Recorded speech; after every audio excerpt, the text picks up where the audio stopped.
Hey guys, it is Allie Hively here from Keisha, your path to healthy living and healthy habits. And today I want to talk to you about your meal plan strategy. Now, this is a little bit different about than some things you've already probably done before or thought that meal planning entails.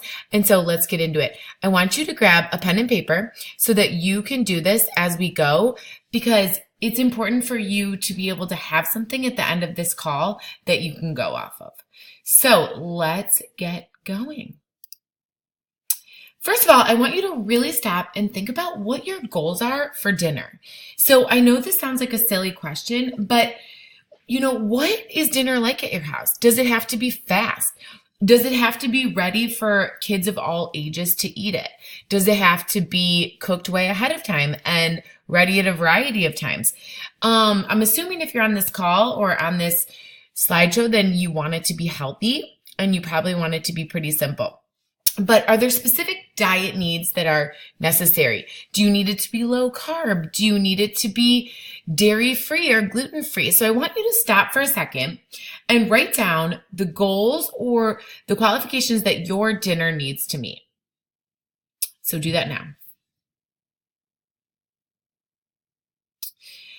And then how we're going to go about this is we're really going to think about what you like and what your family likes and what you guys don't like. Because at the end of the day, if you go through and make the perfect dinner, if nobody likes it, or if you don't have a system in place for having them eat it, then it's really not going to matter. And I would hate for you to waste your time. So this tip is going to be something that you start now and you work on later. So at the top of your paper, I want you to write likes and dislikes or just family dinner ideas. And I want you to come up with a list of some of your favorites. So they could be some things that you already make, like maybe you already make tacos on a regular basis or build your own pizzas on a regular basis.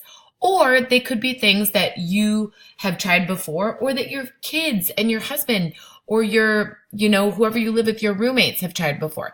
So make a large list of some meals that you guys like. And it's okay if they don't necessarily fit into all your goals. So maybe they're not the healthiest meal or maybe they're not gluten-free right now. That is something that we can easily modify if we have a list to go on.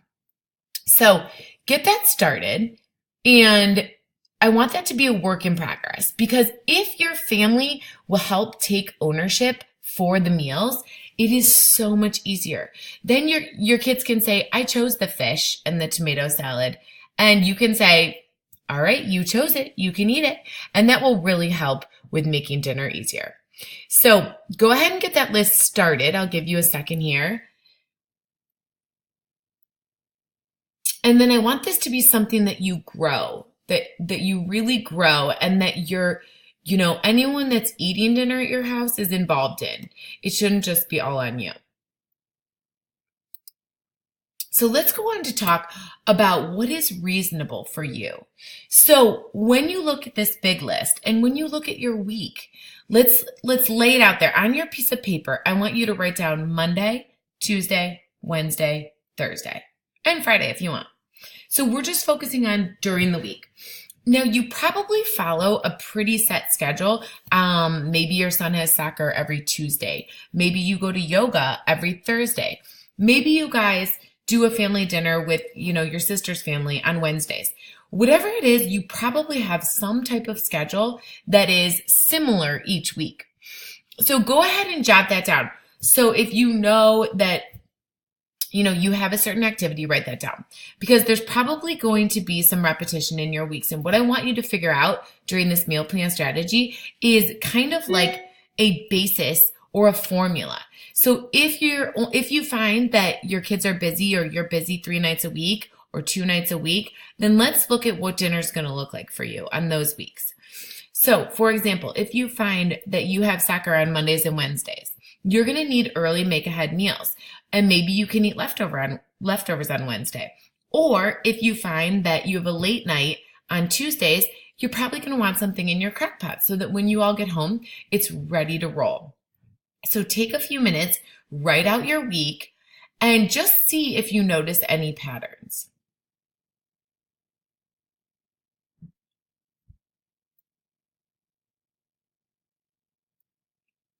All right, here's a little example of what mine looks like.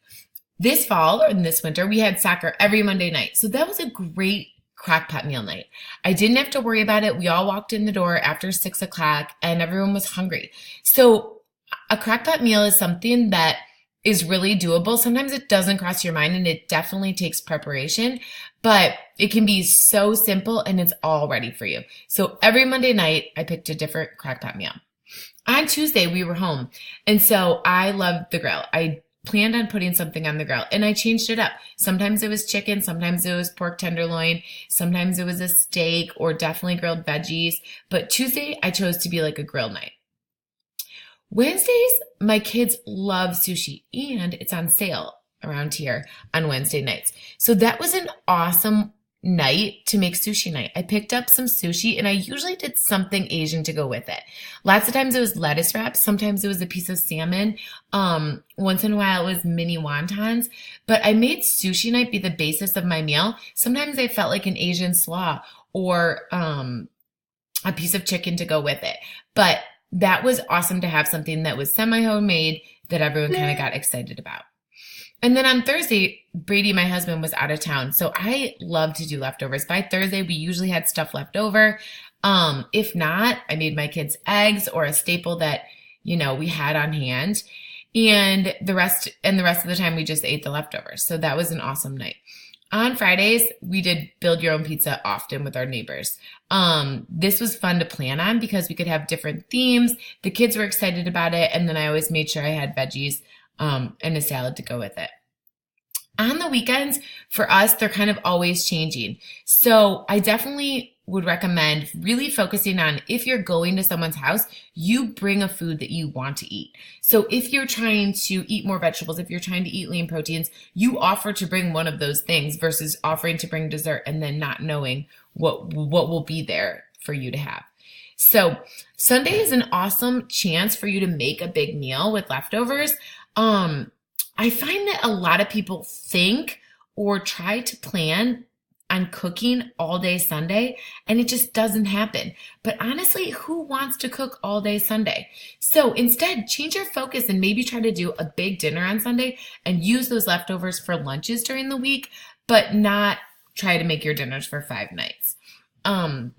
So again, with the weekends being kind of up and down for us, it's nice to have a simple formula as far as trying to get your vegetables and your protein in, and then you'll get those carbs, I'm sure, and the healthy fats are a little easier to get in. When you're thinking of ideas and you feel like you're out of ideas, I want you to think about theme nights. You probably have some go-tos, maybe Taco Tuesday, but really think about Greek. Greek night, we had this last night, is amazing. The kids love it because they get to make their own grilled chicken. You could do tabbouleh. You can do a big Greek salad. You can do a bunch of toppings. You can make pita wraps, or you can make salads, and everyone can kind of do their own thing. For a fun addition, we like to buy hummus at a local Mediterranean restaurant, and that really makes it fun.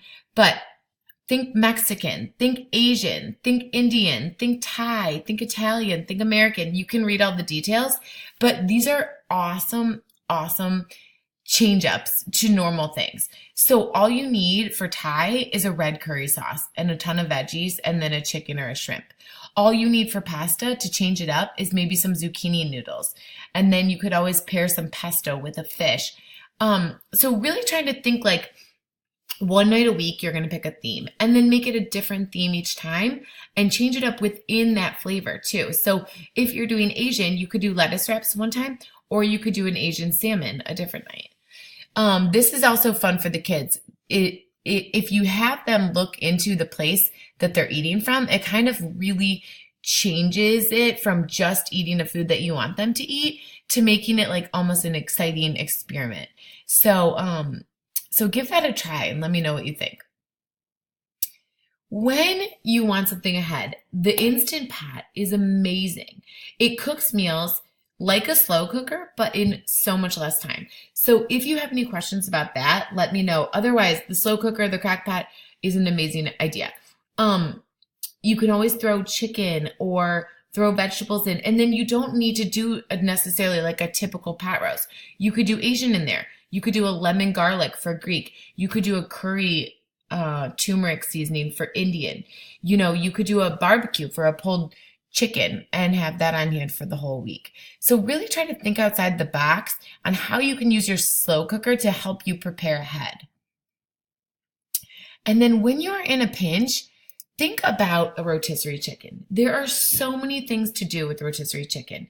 You can pair it with a bag of coleslaw, some fresh cilantro, and an Asian dressing, or a buffalo sauce. You can make a soup out of white beans and cumin and cilantro. You can use broccoli sauce and a peanut dressing to make an amazing roasted dish. There are so many great things to do with the rotisserie chicken, and all you have to do is pop in your grocery store and it's ready for you. So really keep that in mind as you're looking for simple meals on a busy night.